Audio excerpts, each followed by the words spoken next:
নমস্কার বন্ধুরা, রিনাস কিচেন থেকে স্বাগত। আজ আমি তোমাদের নিরামিষ পেঁপের তরকারি করে দেখাবো ছোলা দিয়ে। তার জন্য আমি একটা গোটা পেঁপে কেটে নিয়েছিলাম, একটা মাঝারি সাইজের একটা বড় পেঁপে, মাঝারি সাইজের একটা পেঁপে কেটে নিয়েছিলাম। এরম ডুমো ডুমো করে কেটেছিলাম, সেটাকে আমি সেদ্ধ করতে দিয়ে দিলাম। পেঁপে আর আলুটা আমি আগে সেদ্ধ করে নেব, তাহলে রান্নাটা তাড়াতাড়ি হয়ে যাবে।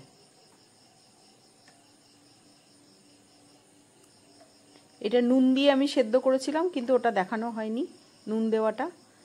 এবার আমি একটা মিক্সিতে একটা মশলা করে নিচ্ছি। আদা, টমেটো, একটা ছোট ছোট সাইজের টমেটো আর কাঁচা লঙ্কা 4-5টা দিয়ে ওটাকে আমি পেস্ট করে নিলাম। এবার কড়াইতে আমি 3 চামচ মতো সর্ষের তেল দিলাম, আর গোটা জিরে, তেজপাতা আর গোটা গরম মশলা ফোড়ন দিয়ে দিলাম। 2টো এলাচ, 2টো দারচিনি, 2টো লবঙ্গ। খুব অল্পই তেল দিয়েছি।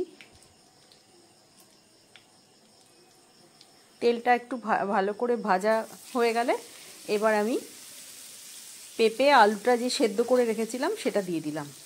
পেঁপে আলু সেদ্ধ করে আমি ছাঁকনি দিয়ে জল ঝরিয়ে রেখেছিলাম।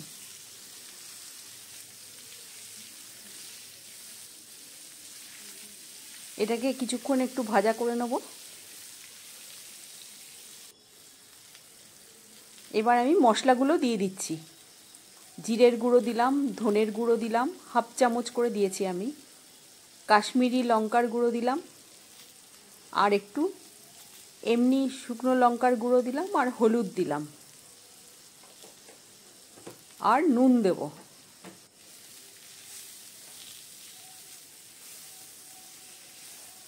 পরিমাণ মতো নুন দিয়ে দেব।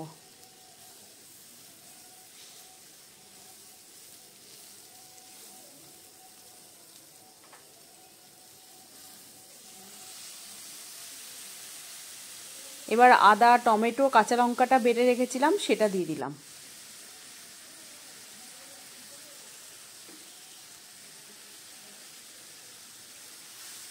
এবার ভালো করে কষিয়ে নিতে হবে।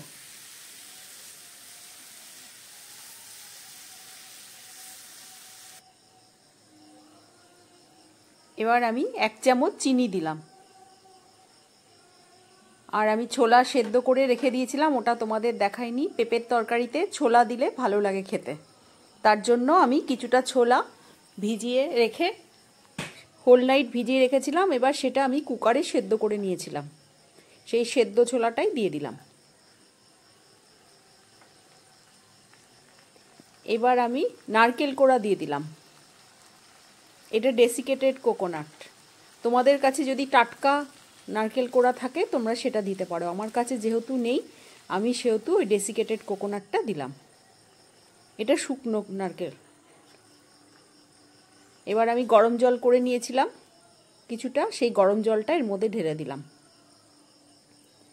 যেহেতু আমার সব কিছু সেদ্ধ করা আছে, সেহেতু 3-4 মিনিট ফুটিয়ে নিয়ে আমি হয়ে গেল, আমার রান্নাটা কমপ্লিট। যদি তোমাদের ভালো লাগে তাহলে আমার চ্যানেলটাকে সাবস্ক্রাইব করো, লাইক করো।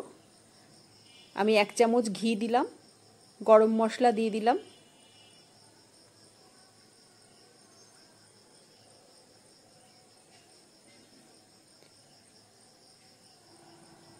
এবার সার্ভ করে দিলাম। ওপরে আমি একটু নারকেল কোড়া ছড়িয়ে দিয়েছি।